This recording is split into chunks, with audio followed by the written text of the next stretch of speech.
여포는 조조와의 대립을 앞두고 원술과의 동맹을 고려하지만 원술이 그의 딸을 인질로 요구하자 이를 거부하고 직접 유비를 공격하기로 결심한다.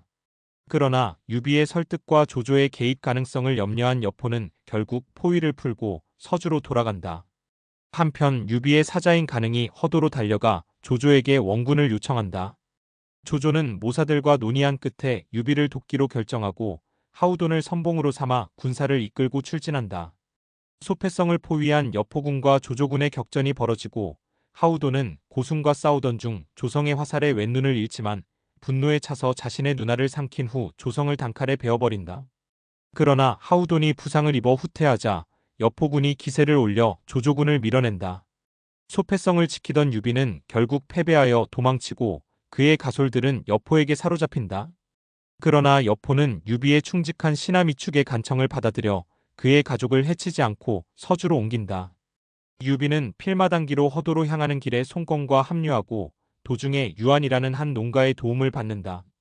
유한은 유비를 극진히 대접하기 위해 자신의 아내를 희생시켜 식사를 마련하는 충의를 보이고 이를 전해 들은 조조는 감동하여 유한의 어머니를 위해 금 100냥을 하사한다. 조조는 유비와 함께 태산의 도적들을 토벌한 후 소패성을 되찾기 위해 군을 나눈다. 진등은 조조와 내통하여 여포를 속이고 그의 가솔과 군량을 합의성으로 옮기도록 설득한다. 이후 여포를 소관으로 유인하여 조조군과 진궁의 군사를 오인하게 만들어 아군끼리 싸우게 한다. 조조군이 이 틈을 타 소관성을 점령하자 여포는 퇴각하지만 서주성마저 진등의 배신으로 잃게 된다. 절망한 여포는 소패성으로 향하지만 고순과 장효마저 진등에게 속아 성을 비운 사이 조조군이 이를 점령한다. 여포는 성을 되찾기 위해 공격하지만 조조군과 합류한 관우와 장비의 맹공에 밀려 합의성으로 후퇴한다. 합의성에서도 배신이 이어지며 결국 여포는 사면초가에 빠진다. 한편 유비는 관우, 장비와 제외하고 조조와 함께 서주성으로 입성하여 가솔들과 상봉한다. 조조는 진등 부자의 공을 크게 치하하며 관직과 녹봉을 내린다. 이렇게 여포는 점점 고립되며 조조와 유비의 세력이 더욱 강화된다. 조조가 서주를 점령한 후 그는 마지막 남은 여포의 거점 합의성을 공략할 계획을 세운다. 모사 정욱은 여포가 원술과 연합하는 것을 경계하며 회남으로 가는 길을 차단할 것을 조언한다. 이에 조조는 유비에게 회남으로 가는 길목을 맡기고 자신은 직접 합의성을 포위하기 위해 군을 이끈다.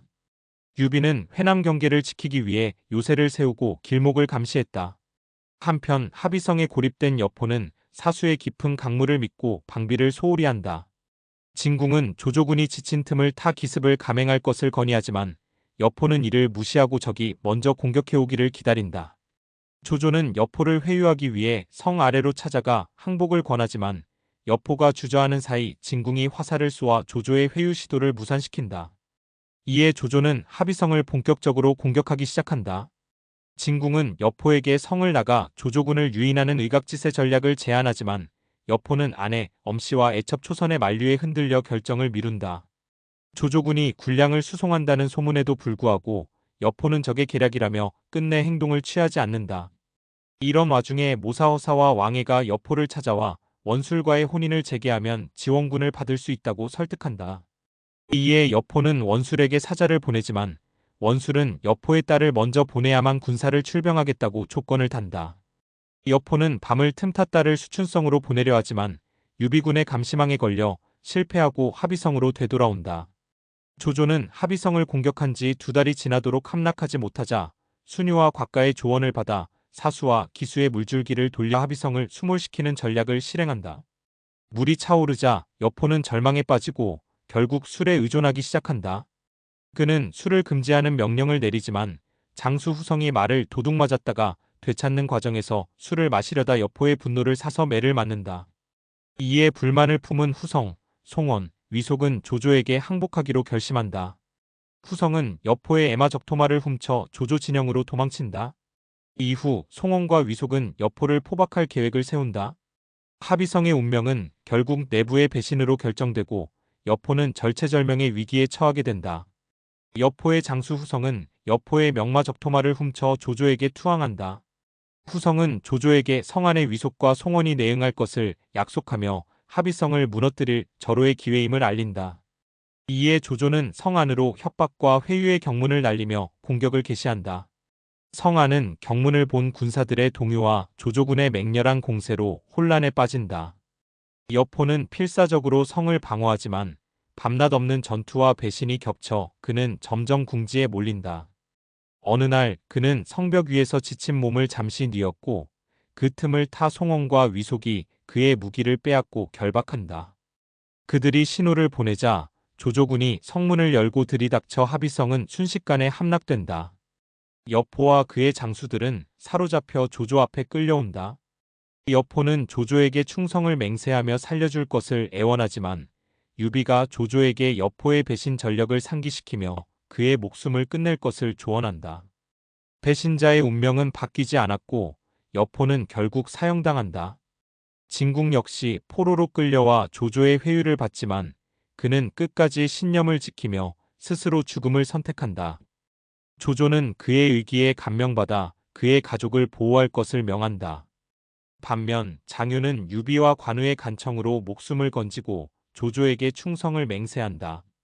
조조는 합의성을 완전히 장악하고 서주를 거쳐 허도로 개선한다. 허도에 도착한 조조는 유비를 승상부에 머물게 하며 천자 헌제에게 그를 청거한다. 헌제는 유비가 한 황실의 후손임을 확인하고 그를 유황숙이라 부르며 특별히 총애한다. 이에 조조의 신하들은 유비를 경계해야 한다고 조조에게 조언하지만 조조는 유비를 내 손아귀에 가둘 것이다라며 허도에 붙잡아 두기로 결심한다. 한편 조조는 자신의 권력을 더욱 공고히 하기 위해 허도의 정적들을 숙청하기 시작한다. 그는 원술과 친분이 있는 태위 양표를 제거하려 하지만 공윤과 조원 등의 반대로 실패한다. 그러나 조조는 이에 굴하지 않고 반대하는 조원을 처형하며 조정 내의 반대 세력을 제거해 나간다. 조조는 자신의 힘을 과시하고 백관들의 반응을 살피기 위해 헌제에게 사냥을 제안한다. 처음에는 거절하던 헌제도 결국 조조의 강요에 따라 사냥에 나선다. 사냥터에서 조조는 천자의 화살로 사슴을 잡았다고 속이며 백관들 앞에서 황제의 권위를 가로챈다. 이 광경을 지켜보던 관우는 경노하여 조조를 제거하려 하지만 유비가 천자와 백관들의 안전을 이유로 말린다. 사냥 후 유비는 조조의 야심을 간파하고 관우에게 조심할 것을 당부한다.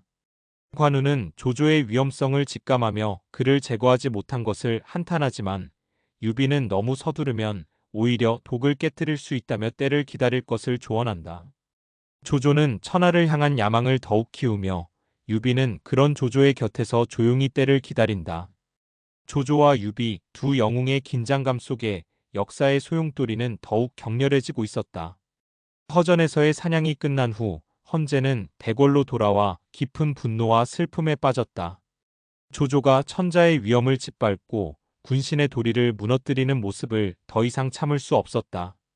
헌제는 복황후에게 자신의 무력함을 한탄하며 조조를 제거할 방도를 모색했다. 이에 복황후의 아버지인 보관이 나서서 황제의 장인인 거기장군 동승이 충성스럽고 믿을 만한 인물이라며 추천한다. 그러나 조조의 감시망이 촘촘하여 직접 대화를 나누는 것은 위험했다. 이에 보관은 천자에게 계책을 제안한다. 옥대 속에 밀조를 숨겨 동승에게 하사하면 이를 아무도 눈치채지 못할 것이라는 것이었다. 헌제는 손가락을 깨물어 혈서를 작성했고 복황후가 옥대 안에 이를 숨겨 꿰맸다. 다음 날 천자는 동승을 불러 사소한 담화를 나누며 자연스럽게 옥대를 하사했다. 그러나 조조의 감시는 이미 시작되고 있었다.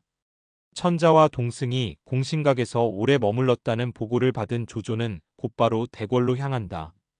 마침 동승이 궁을 나서는 길목에서 조조와 마주쳤다. 조조는 날카로운 눈빛으로 동승을 시험하며 천자가 하사한 옥대를 확인하려 했다.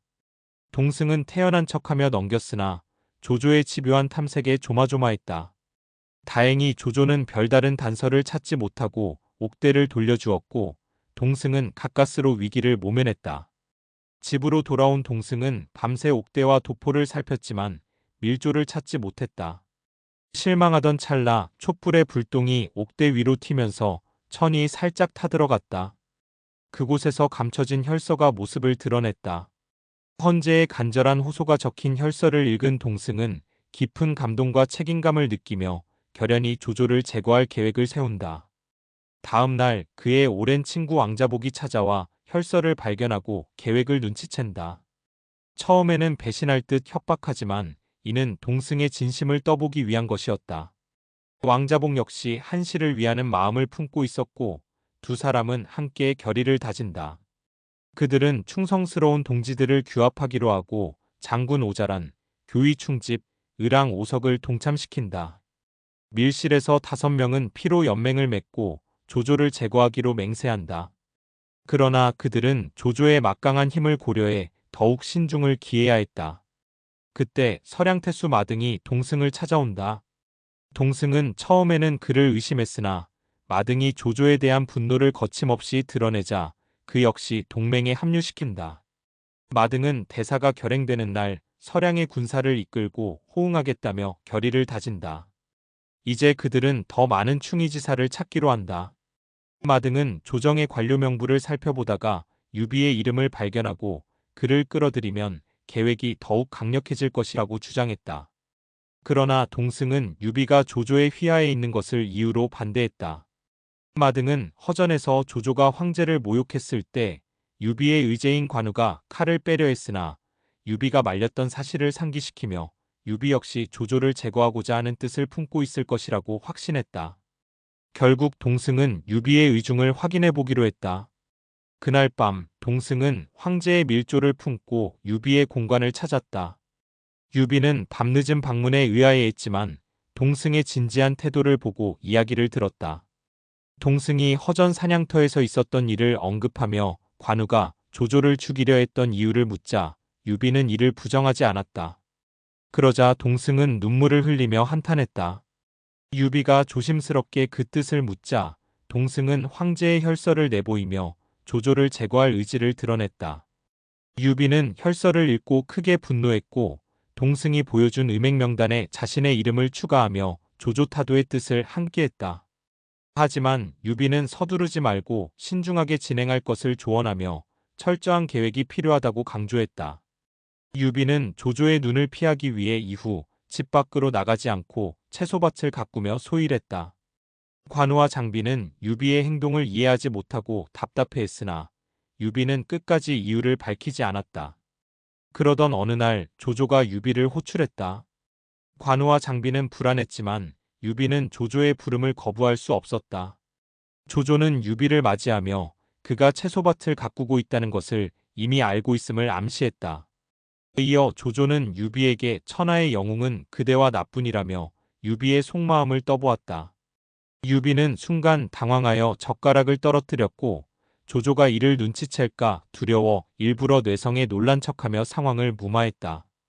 조조는 이를 보고 유비가 겁이 많은 필부에 불과하다고 판단하며 의심을 거두었다. 그러나 얼마 지나지 않아 유비는 공손찬이 원소에게 패배하여 사망했다는 소식을 듣게 된다. 이를 계기로 유비는 조조의 휘하에서 벗어날 기회를 엿보게 된다. 그는 조조에게 원술의 하북 이동을 저지하겠다고 제안하며 군사를 요청했다. 조조는 유비의 제안을 받아들였고 5만 병력을 주어 서주로 출진할 수 있도록 했다. 이 소식을 들은 동승은 다급히 유비를 뒤쫓아 그의 의중을 물었다. 유비는 조조를 치겠다는 의지를 굽히지 않았고 조조의 감시에서 벗어나 자유롭게 움직이기 위한 계획이었음을 밝혔다. 동승은 안도하며 조조의 감시망에서 벗어날 수 있는 기회를 놓치지 말라고 당부했다. 한편 조조의 책사인 곽가와 정욱은 유비에게 군사를 주었다는 소식을 듣고 크게 반발했다. 그들은 조조에게 유비는 호랑이에게 날개를 달아준 것이나 다름없다며 경고했다. 조조는 후회했지만 이미 유비는 떠난 뒤였다. 급히 허저에게 500명의 기병을 이끌고 유비를 회군시키라는 명을 내렸지만 유비는 이를 거부하고 강하게 대응했다. 허저는 싸우지 않고 돌아갔고 조조는 더 이상의 추격을 포기했다. 유비가 허도를 떠난 후 조조 제거 계획에 참여했던 이들은 기세가 꺾였다. 특히 마등은 변방에서 위급한 상황이 발생하자 서량으로 돌아가며 계획에서 이탈했다. 조조를 타도하려던 거사는 결국 좌절되었고 황제는 여전히 조조의 그늘 아래에서 벗어나지 못하게 되었다. 건한 4년 6월 유비가 서주에 도착하자 차주가 태수로 다스리고 있었다. 차주는 조조의 명을 받고 서주를 맡았던 인물로 유비가 군사를 이끌고 온 것을 보고 조조의 명령에 따른 것이라 생각하며 성대한 잔치를 베풀어 그를 환대했다.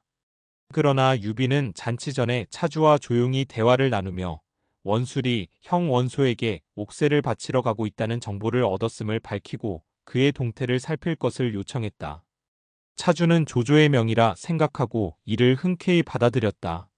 한편 유비는 오랜만에 어머니와 가족을 만나 감격의 시간을 보냈다. 허도에서 황제를 배알했을 때 황제가 직접 자신의 조상을 확인하고 한실의 후예로 인정했다는 사실을 전하며 어머니를 기쁘게 했다. 며칠 후 유비는 원술이 수춘으로 돌아가기 위해 서주를 지나려 한다는 정보를 입수하고 5만 군사를 이끌고 길목을 지키기로 결정했다. 원술의 선봉 기령이 도착하자 장비는 전투에 나서 단숨에 그를 처치했다. 이에 원술이 직접 군사를 이끌고 나왔으나 유비는 하객진을 펼쳐 원술군을 포위했다. 주령과 노소가 좌익을, 관우와 장비가 우익을 담당했고 유비는 중앙에서 지휘하며 원술군을 압박했다. 결국 원술군은 크게 패배했고 원술은 간신히 도망쳤다. 패잔병이 된 원술은 수춘으로 돌아가려 했지만 도적들에게 습격당하면서 점점 군세를 잃었다. 염천하의 6월 식량도 떨어진 상태에서 병사들은 탈진했고 결국 원술은 처참한 몰골로 한 농가에서 쓰러졌다. 그를 본 농부가 꿀물이 아니라 핏물밖에 없다며 조롱하자 분노한 원술은 마지막 힘을 짜내 외쳤지만 그대로 피를 토하고 죽었다. 그의 조카 원유는 옥새를 지니고 도망쳤으나 광릉에서 서구에게 습격당해 몰살당했다. 결국 원술이 지니고 있던 옥새는 조조의 손에 들어가게 되었다. 유비는 원술이 죽은 사실을 조정에 보고하고 조조에게도 따로 서신을 보냈다. 그러나 그는 조조의 군사 5만을 돌려보내지 않고 서주에 남겨두며 자신의 세력을 확장할 기회를 노렸다. 이 소식을 듣고 분노한 조조는 유비를 불러들이기 위해 주령과 노소를 처벌하려 했으나 순욱이 이를 말리며 승상께서 유비에게 정권을 맡기셨으니 그가 군을 지휘하는 것은 당연한 일입니다 라고 조언했다. 이에 조조는 유비를 직접 공격할 계획을 세웠다. 조조는 몰래 차주에게 밀서를 보내 유비를 암살할 것을 지시했다. 차주는 이를 받아들였고 그의 측근 진등과 함께 유비를 제거할 계략을 세웠다. 그러나 진등은 유비를 존경하는 인물로 아버지 진대부와 상의한 끝에 유비에게 이 계획을 알리기로 했다. 진등은 밤중에 성을 빠져나와 관우와 장비를 만나 차주의 음모를 전했다.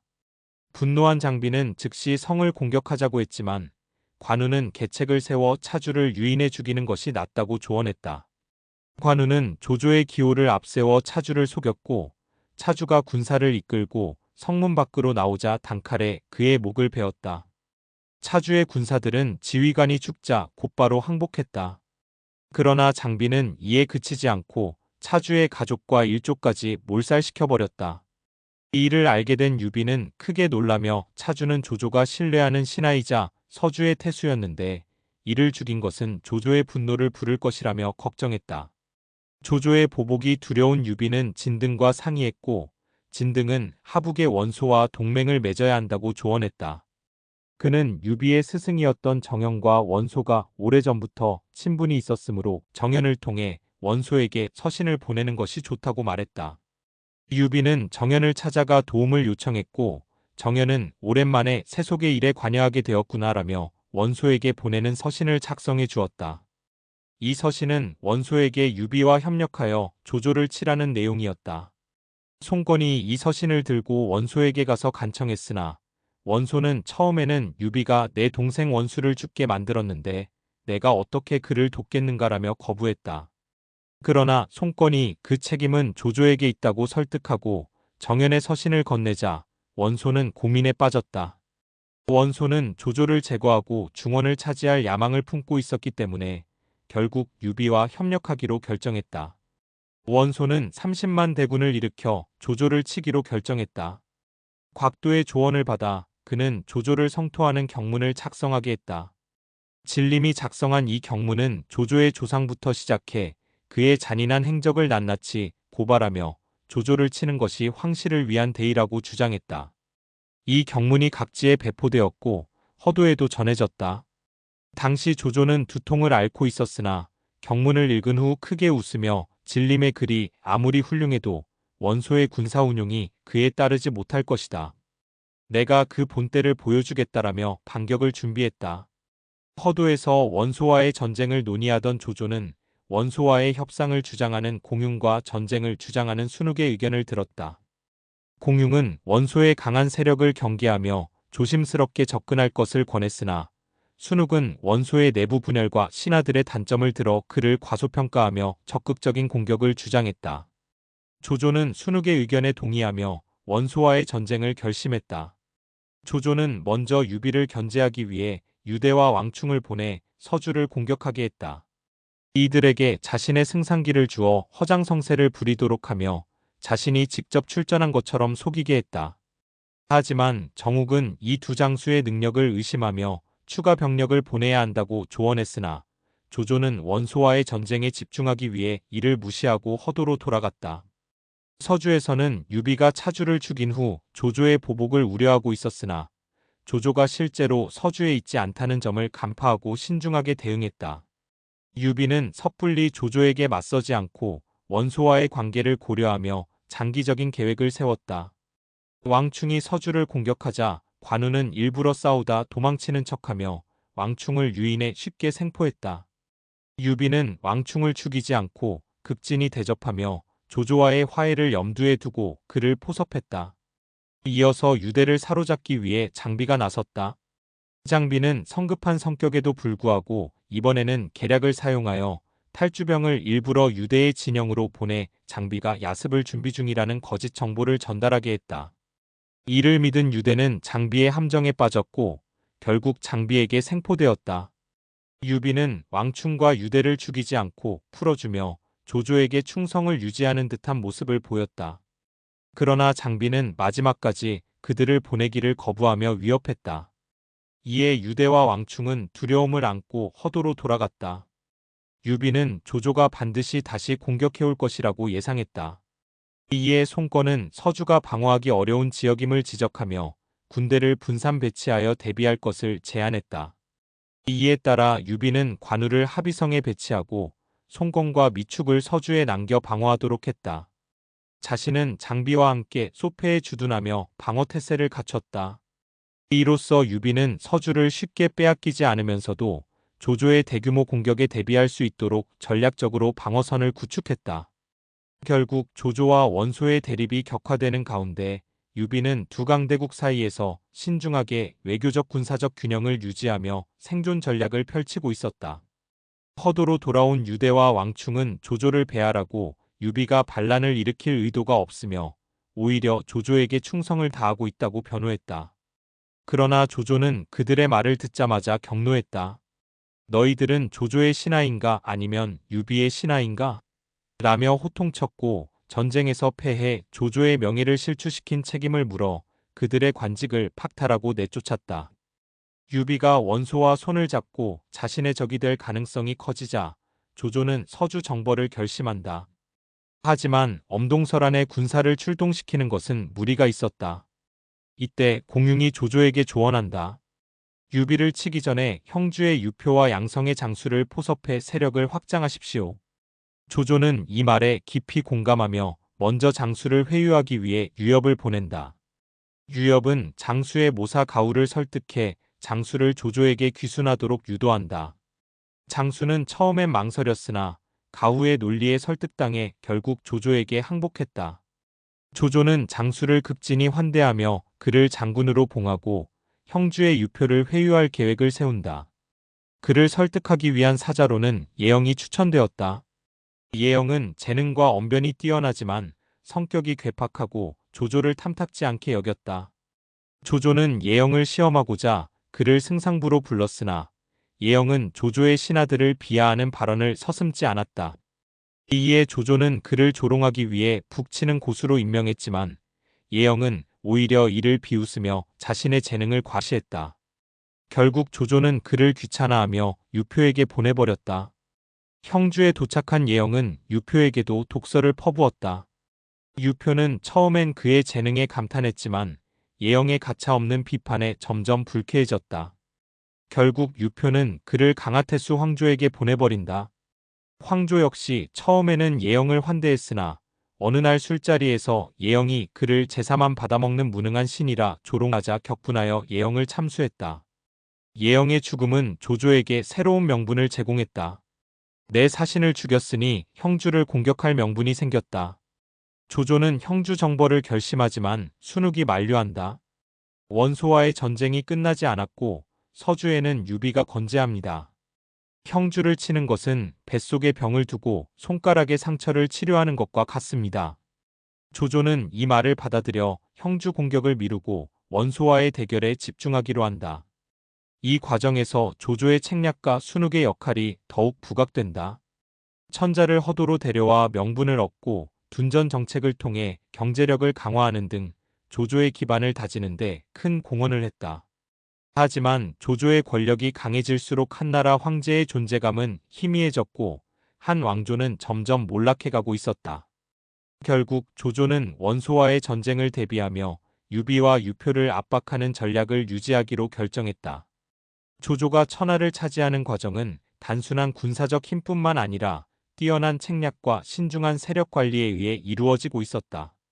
한나라 국구 동승은 조조의 전행을 막고 황실의 권위를 되찾고자 깊은 고민에 빠져 있었다. 왕자복을 비롯한 동지들과 밤을 새우며 의논했으나 뚜렷한 방책이 떠오르지 않았다. 그러던 중 신년 하례에서 조조의 교만한 태도를 본 동승은 분노로 병이 들고 말았다. 황제 헌제는 태의 길평을 보내 동승을 치료하게 했다. 길평은 명이었지만 동승의 병은 마음에서 비롯된 것이었기에 쉽게 나아지지 않았다. 길평은 동승이 깊은 한숨을 쉬며 괴로워하는 모습을 보고 그 이유를 알 수 없었으나 어느 날 동승이 꿈속에서 역적 조조는 내 칼을 받아라 라고 외치는 모습을 보고 깨달았다. 동승은 조조를 제거하려 하고 있었던 것이다. 길평은 동승에게 말했다. 조조의 생사는 제 손에 달려 있습니다. 조조는 두풍이라는 지병이 있어 제가 약을 조제할 때 독을 넣으면 쉽게 제거할 수 있습니다. 동승은 이 제안에 감격했고 길평과 거사를 모의했다.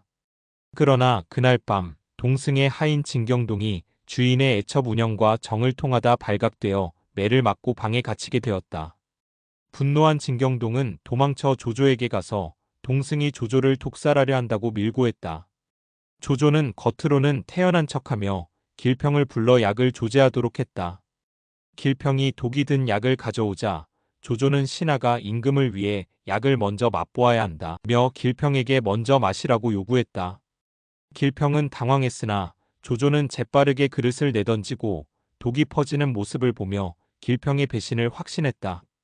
곧바로 길평을 체포해 고문했으나 길평은 끝까지 입을 열지 않았다. 조조는 왕자복과 동승의 동지들을 체포하고 직접 동승의 집으로 찾아갔다. 동승은 끝까지 모의를 부인했지만 결국 서원에서 황제가 손가락을 깨물어 혈서를 남긴 밀조가 발견되며 모든 것이 밝혀졌다. 조조는 동승의 일가와 관련된 자 700여 명을 모조리 차명에 처했다. 그러나 조조의 분노는 여기서 끝나지 않았다. 그는 궁중으로 가서 동승의 딸이자 황제의 총애를 받던 동기비를 죽이려 했다. 헌제와 복황후는 그녀가 이미 5달 된 태아를 품고 있다며 자비를 구했지만 조조는 아기를 낳게 해서 나중에 복수하게 하려는 것이냐 라며 단칼에 거절했다. 동기비는 내 시신만은 온전히 보존해달라는 마지막 소원을 남기고 흰 비단으로 목을 맨 채 죽음을 맞았다. 이후 조조는 궁궐 출입을 엄격히 통제하고 외척과 종친의 출입을 금지했다. 황제는 사실상 감금된 상태가 되었으며 조조는 이제 한나라의 모든 실권을 장악하게 되었다. 한실을 되살리려 했던 자들은 모두 죽음을 맞이했고 황제는 더 이상 저항할 힘조차 남아있지 않았다. 조조가 허도를 피로로 물들인 후 그는 즉각 다음 목표를 정했다. 그가 주목한 것은 동승의 거사에 연루된 마등과 유비였다. 하지만 그의 책사 정욱은 원소의 강대한 군세가 여전히 북쪽에 있는 점을 지적하며 마등을 계략으로 제거한 후 유비를 이간질에 고립시키는 방법을 권했다. 그러나 조조는 유비의 영웅적 기질을 경계하며 원소보다 유비를 먼저 제거하는 것이 급선무라고 판단했다. 이에 대해 곽가도 동조하며 조조는 20만 대군을 이끌고 서주를 향해 진군하기로 결정했다. 서주에서는 조조의 공격을 예측하고 있던 유비가 급히 원소에게 지원을 요청했다. 하지만 원소는 막내 아들의 병을 걱정하며 결단을 내리지 못했고 천재일우의 기회를 놓치고 말았다. 유비는 원소의 태도에 실망했으나 다른 방도가 없었다. 조조의 군대가 서주로 들이닥치자 유비는 장비와 함께 적의 피로를 이용해 야습을 감행하기로 했다. 하지만 조조는 이를 예상하고 매복을 배치했다. 유비와 장비가 기습을 시도하자 오히려 조조군의 역습을 받으며 궁지에 몰렸다. 장비는 필사적으로 싸웠으나 결국 중과부적으로 망탕산으로 후퇴했다. 유비도 성을 향해 달렸지만 이미 소패성은 불길에 휩싸여 있었다. 모든 길이 막힌 유비는 관우가 있는 합의성으로 향했으나 조조군이 길을 차단하고 있었다. 마침내 그는 원소를 찾아 기주로 도망쳤다. 원소는 유비를 반갑게 맞아들이며 휘하에 두었고 조조에게 대항할 동맹을 맺게 되었다. 한편 조조는 손쉽게 서주를 점령하고 합의성으로 향했다. 합의성을 굳건히 지키고 있는 것은 관우였다. 조조는 성을 장기간 포위하는 대신 계략을 써서 관우를 함정에 빠뜨리기로 했다. 정욱의 계책에 따라 조조는 일부 항복한 군사들을 첩자로 보내 성 내에 내응 세력을 심고 거짓 후퇴 전략으로 관우를 성 밖으로 유인하기로 했다. 관우는 합의성에서 유비의 가족을 보호하며 적의 공격을 막고 있었다. 그러던 중 조조군에서 탈출한 듯한 군사들이 돌아와 술에 취한 조조군이 방비가 허술하다는 소식을 전했다. 이에 관우는 경계를 풀었고 하우돈이 성 아래에 나타나 도발을 시작했다. 욕설과 조롱에 분노한 관우는 3천 군사를 이끌고 성 밖으로 나갔고 하우돈을 추격하다가 깊이 유인되었다. 이때 조조의 복병이 기습하며 관우를 포위했다. 피할 길이 막힌 관우는 토산으로 올라가 진을 치고 밤을 지새웠다. 그가 합의성을 바라보니 조조군의 포섭된 첩자들이 불을 질러 성문을 열었고 합의성마저 함락되었다. 이튿날 조조군이 산을 완전히 포위한 가운데 장유가 찾아왔다. 장유는 관우에게 싸워 죽는 것이 도의가 아님을 설득하며 유비가 생사불명인 상황에서 충의의 길을 지키려면 조조에게 항복하되 조건을 걸어야 한다고 조언했다. 이에 관우는 3가지 조건을 내걸었다. 자신은 조조가 아니라 한 황제에게 항복하는 것이다. 유비의 가족은 존중받아야 하며 보호받아야 한다. 유비의 행방을 알게 되면 즉시 그를 찾아 떠날 것이다. 조조는 이를 모두 받아들였고 관우는 유비의 부인들을 만나 이 조건을 설명한 후 조조에게로 갔다. 조조는 관우를 극진히 대접하며 기회를 엿봐 그의 충성을 자기 것으로 만들려 했다. 허도로 개선한 후 조조는 관우에게 저택을 주고 관직을 내려 공을 세울 기회를 주었다. 또한 값진 비단옷과 미녀들, 금은보화를 주며 유혹했지만 관우는 이를 모두 유비의 부인들에게 보내거나 거절했다. 조조는 그가 유비와의 정을 잊게 하려 했으나 관우는 밤마다 두 부인을 지키며 유혹에 넘어가지 않았다. 조조는 관우의 마음을 얻기 위해 적토마까지 선물했으나 관우는 이 말을 보자마자 기뻐하며 말했다. 이제 형님의 거처를 알게 되면 단숨에 달려갈 수 있겠습니다. 조조는 자신의 후한 대접이 소용없음을 깨닫고 깊이 탄식했다. 조조는 마지막으로 관우를 설득하기 위해 장유를 다시 보냈으나 관우는 단호했다.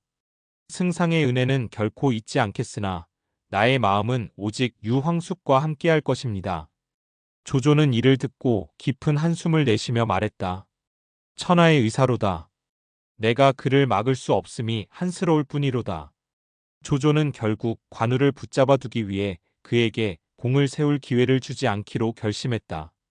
그러나 관우는 조조의 뜻을 간파하고 있었다. 그의 마음은 언제나 유비를 향해 있었고 언제든 떠날 준비가 되어 있었다. 하북의 수도 기주성에 몸을 의탁한 유비는 비록 원소에게 상객 대접을 받았지만 마음은 항상 불안했다. 가족과 의제들에 대한 소식을 알 수 없는 슬픔과 나라에 충성을 다하지 못한 자괴감이 그를 짓눌렀다.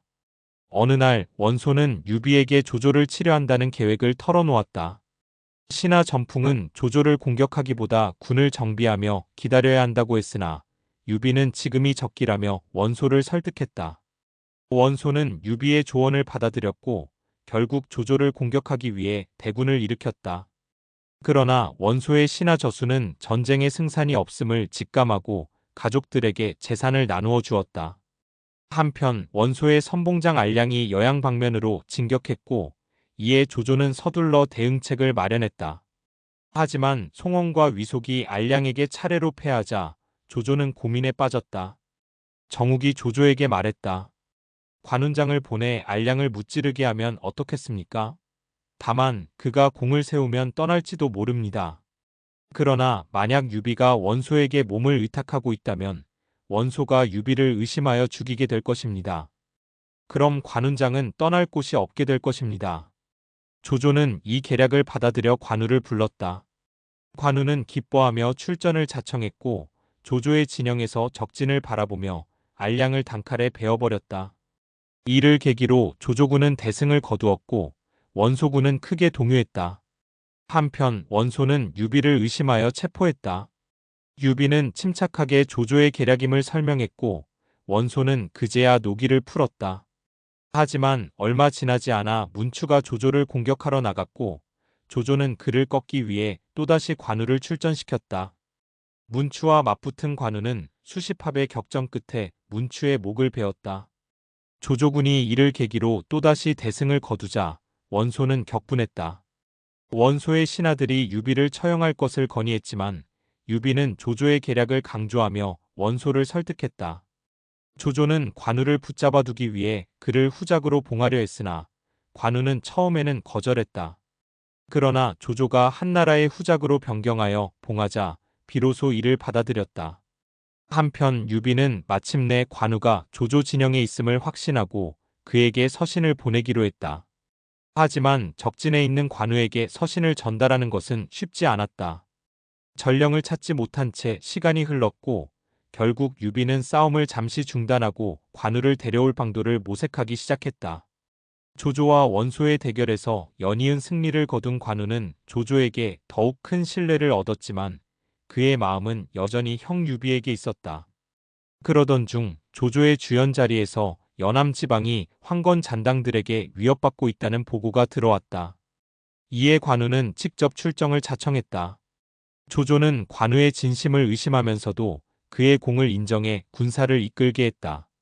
연암에 도착한 관우는 오랜 벗송권을 만나게 되었고 그를 통해 유비가 원소에게 의탁하고 있음을 알게 되었다. 송건은 원소가 연암의 비적 두목 유벽과 동맹을 맺고 있으며 조조군과의 전투에서 일부러 패해 도망치는 척할 것이니 이 틈을 타서 조조를 떠나 유비에게 가라고 조언했다. 관우는 마침내 형의 생사를 확인하고는 감격하며 결단을 내렸다. 이튿날 관우는 계획대로 유벽과 공도와의 전투에서 그들을 패퇴시키는 형식을 취하고 무사히 연암을 평정한 후 허도로 돌아왔다. 조조는 그를 크게 환영하며 성대한 연회를 베풀었으나 관우의 마음은 이미 떠나 있었다.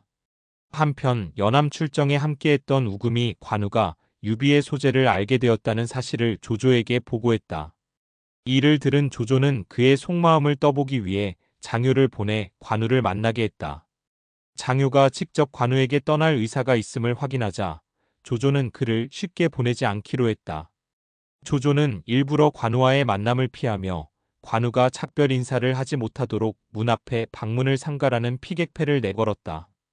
그러나 관우는 이미 떠날 결심을 굳히고 조조에게 서신을 남긴 후 두 형수와 함께 허도를 빠져나왔다.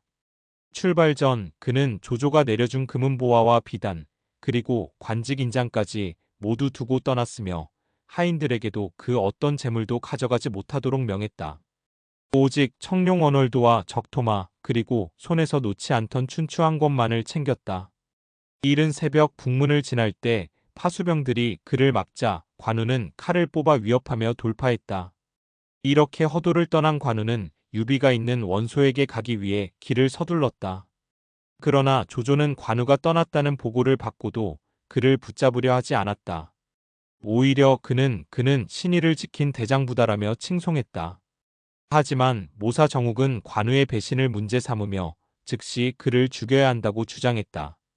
이에 조조는 잠시 고민했지만 결국 그를 추격해 해치운다면 내가 신의를 저버리는 것이니 그렇게 하지 않겠다고 단호하게 말했다. 조조는 그를 위해 직접 전별하기로 하고 장효를 보내 관우를 기다리게 했다.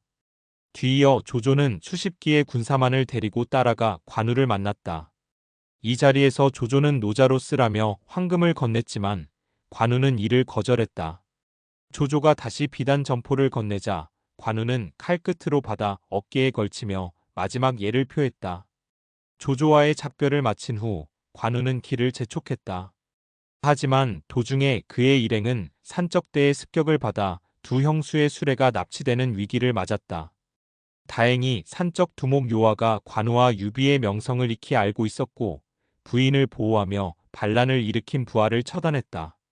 관우는 요하에게 감사를 표하며 그의 충심을 인정했지만 도적 출신이라는 이유로 자신의 휘하에 받아들이지는 않았다.